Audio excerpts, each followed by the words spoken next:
Hello, I'm Tom Bailey, and in today's episode, I'll be getting to know Roger Edwards, who is an experienced marketing professional, consultant, speaker, and the host of the Marketing and Finance podcast. So, Roger, hello, and a very warm welcome to today's episode. Hi, Tom. Thanks so much for having me on the show. Good to be here. I really appreciate you being here. And whereabouts are you in the world right now? Right, I am up in Edinburgh in Scotland, and as you can probably tell, I don't have a Scottish No. accent, so I don't come from Edinburgh, but I've lived here for 27 years. Fantastic, beautiful part of the world. And just for me to share a little bit more about you before we get started. So, Roger helps companies to nail their offer, set their goals, and plan their marketing activity in a world where business BS and complexity threaten to stifle success.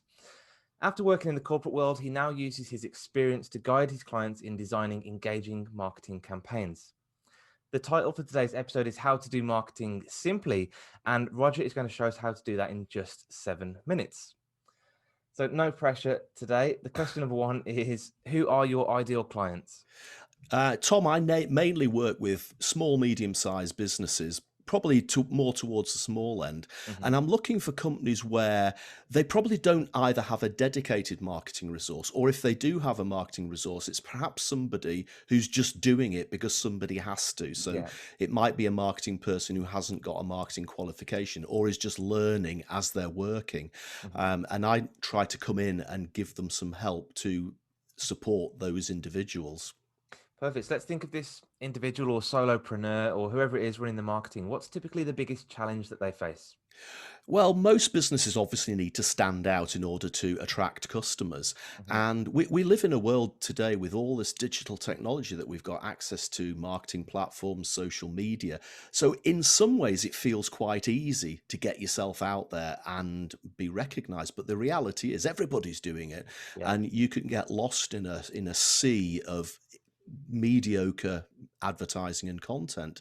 So Mhm. what I try to help people to do is to really stand out, and that means that you've got to work not only on your communications, but you've got to work on your offer as well, and make sure that the offer is something that stands out from your competitors. Great, thanks. So it may seem like an obvious question, but if they're not able to stand out in the market, what impact does this typically have on either them or their business? It means that they'll obviously not hit their revenue targets, profitability targets, and they might attract the wrong customers. Yeah. It's a bit of a problem we have because marketing has become so accessible, Mhm. is that we've actually forgotten some of the traditional building blocks of marketing, and that is identifying your customer and building an offer that attracts that customer rather than just diving straight into all the glorious digital marketing tools that we have at our disposal. If you spend time on the customer identification and you spend time on the offer, you're more likely to actually attract the right customer for your business. That's a really good point you made about attracting the wrong customer because marketing is ultimately a disqualification process as well as it is attraction. So I guess that's really key to make sure you do know who your customer is so that you're not attracting the wrong ones. Yeah, and I often use the word strategy, and sometimes I think maybe I shouldn't because it tends to put some people off. Yeah. But a lot of what strategy is about is deciding who you don't want to Mhm. be dealing with and what you don't want to do, and what you exclude from your offer as opposed to what you include within it. And if you get that right, then again, you become more appealing to the target customer you're going after. Absolutely. So lots of great advice already, but what is one other piece of advice that you might offer to somebody to really help them get started on this journey? I think that it's really just building upon what I've just said that now. I think we've got this misconception in the digital world today that marketing is just about communications. It's about selling, it's about getting people to tick boxes, it's getting likes, it's getting subscriptions, it's getting Yeah. names on email lists. But what hasn't changed in the digital world is the basics. And if you haven't identified your ideal customer and you haven't worked on an offer which is better and preferably different to those of your competitors, then it's going to be very hard to communicate in such a way that it will attract the right customer. So start with your offer first before you even pick up any social media or content platforms. Yeah, perfect. And all roads should lead to that offer, I'd imagine. Okay, so next question from me then is, what is one valuable resource that you might share with people to help them solve this problem?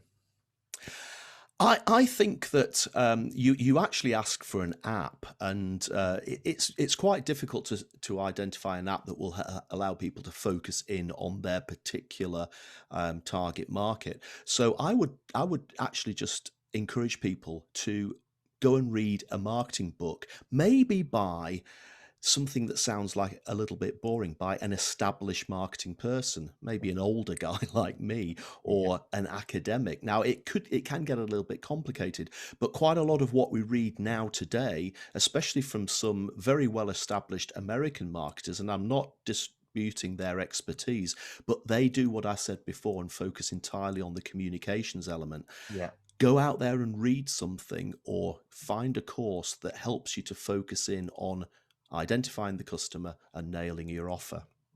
Perfect, thanks. And is there anything on your website that we can point people to so that they can get hold of a book or some resources or any content? Yeah, on my website, rogeredwards.co.uk/book, you can download the first chapter from my book, which is called Cats, Mats, and Marketing Plans. And hopefully the title is intriguing enough Yeah. to get you to have a look. Excellent. So that's rogeredwards.co.uk/book. I'll put that link in the show notes as well, so people can just click on that and go and download that first chapter. Fantastic. So another question for you specifically is, what would you say is one of your greatest either mistakes or failures that you've made either in life or business, and what did you learn from it? Again, it's a marketing thing, and this is going way back to when I started. So, a young person just joining a company to be a marketing person, and I don't know if there's even a name for this. I've heard some people call it the wrong marketing orientation, but it's when you as an individual working in a marketing role thinks of yourself as the customer. Hmm. It's almost like you look in the mirror and see yourself. And most of the time, depending upon what industry or what company you're working for, you are not your ideal customer. But it's just the way that our brains are wired. We tend to see ourselves in the mirror and think that Yeah. our customers like and want the same things as we do. And we then effectively try to put our own personality and Hmm. our own desires and wants into our offer. And that often has the opposite effect. We tend to put people off because they aren't us. So what we really need to do is to talk to real people. And it took me a while to get that and to actually get out and start doing research and talking to the real customers rather than just listening to what was in my own head. Yeah. I guess you mentioned earlier, start with your offer. And I guess once you have that offer, speak to customers about that offer and just see how if it validates, see what feedback or questions they have. Yeah, completely makes sense to do that. That's absolutely right. I might like red cars, but my customers might not. And if I Yeah, think, well, I'm just going to create a red car and hope people buy it, that might be the reason they don't buy it. exactly. Yeah, perfect. And the last question from me today is, what is the one question that I should have asked you that will also give some great value to our audience today? I think to take us through this subject of simple marketing, I think the question would be, how do we make things simple? Yeah. And there's so much complexity in the world, so much complexity in the world. And the reason that there's so much complexity is that trying to keep things simple is actually really hard. Hmm. And for that reason, a lot of people just say, oh, well, we'll just match our competitor's offer, which is probably very complicated. So you really do need to strip everything away and get the words you use simple, make the product simple, make the process simple. And I actually look at the language that companies use, and quite often you can tell if the language they use is bloated and full of passive language and stupid acronyms and jargon and management speak, then it's likely that their products are complicated and their process is complicated.